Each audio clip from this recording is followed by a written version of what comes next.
Hello everybody, today's June 4th, 2010, and I wanted to make a quick video on derivatives today.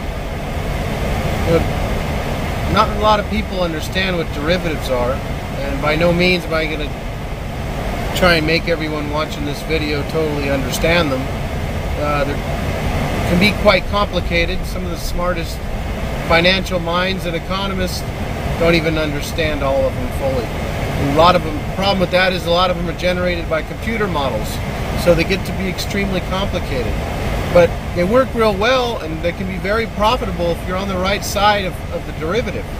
The problem is they use such high leverage that if you're on the wrong side of the derivative, you can wipe out a lot of capital really quickly. I mean, I trade on the Forex market a little bit. I dabble. I just kind of got started.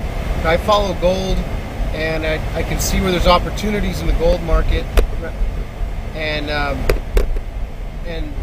betting against the euro.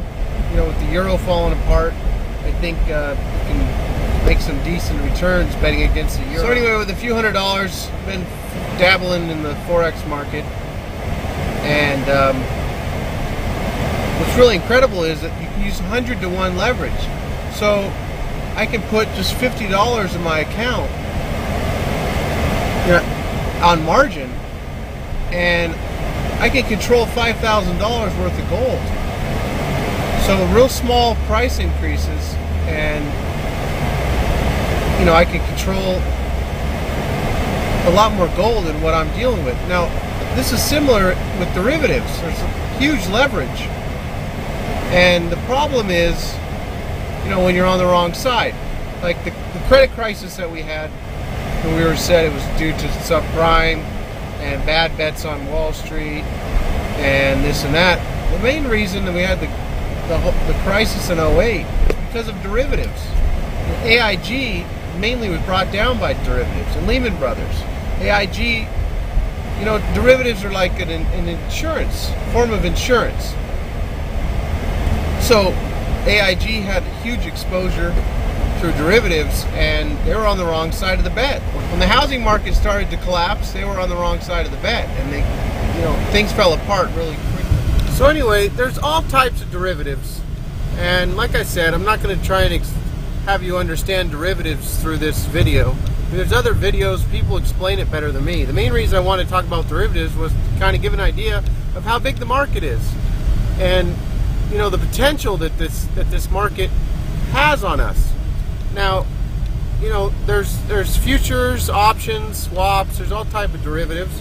I mean, you and I could bet on whether Joe's going to default on his mortgage, and we can make a little derivative contract, whether he defaults or not. I mean, there was a lot of that going on prior to 08. That AIG was involved in. And they were wrapping up derivative contracts and selling them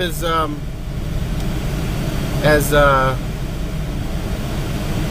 credit default swaps and collateralized debt obligations, all these fancy names, and they were selling them to foreigners, and so they got the rest of the world involved in these, in the U.S. housing market. So anyway, to have an idea of how big this is, if you look at all the stocks in the world, you're talking about a $36 trillion market. And then if you look at the world bond market, you're talking about a $72 trillion market. Now, if you look at the United States national debt, it's around $13 trillion, and our future unfunded obligation is over $100 trillion. So, you talk all these different trillions of dollars. The world GDP, gross domestic product, everything produced in the entire world is $62 trillion. But when you talk about the world derivative market, you're talking about 1.4 quadrillion. That sounds like a huge number, and it is an extremely huge number. You get up to numbers like that, it's like, whatever, okay, so it's a really big problem. Put it in perspective, 1.4 quadrillion dollar market. It's like 40 times the world stock market, all the stocks in the whole world. it's so much bigger than the bond market. There's 20 times the world bond market. So it's such a huge problem. What's going to take to bring the second phase of the crash? They stopped the first phase. I mean, I sort of see Bernanke standing in front of Hoover Dam, and there's all these little tiny holes that are starting to spew out water, and the derivative market is the water on the other side of the wall. And here he is plugging these little holes, holding interest rates at zero, bailing out this, giving money to the IMF, bail out Greece, and doing all these different little things. He's just standing there. He's only got so many toes and fingers.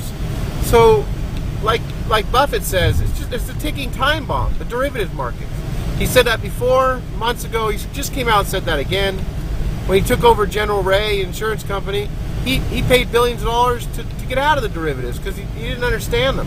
He doesn't like to be in things that he didn't understand. That's why he missed out a lot on the tech boom. But,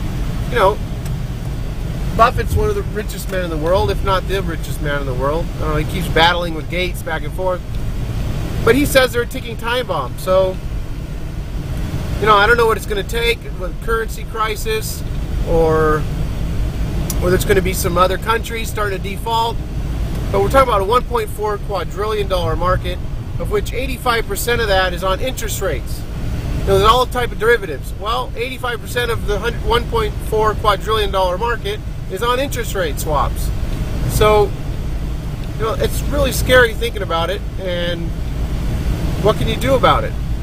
Well, I think you can hold physical metal. I mean, that's as this whole paper monopoly game comes crumbling down around us, and this whole credit market. There's so much credit been dealt out and paper money been printed. I definitely want to be holding some real money when the crap really hits the fan. So that's it for now. Hope that gives you a little bit of perspective on the derivative market. It's such a huge deal, and I don't see anybody covering it. A little bit here and there. But everybody, this should be something that everybody's talking about, the derivative market. But I don't know anybody talking about it.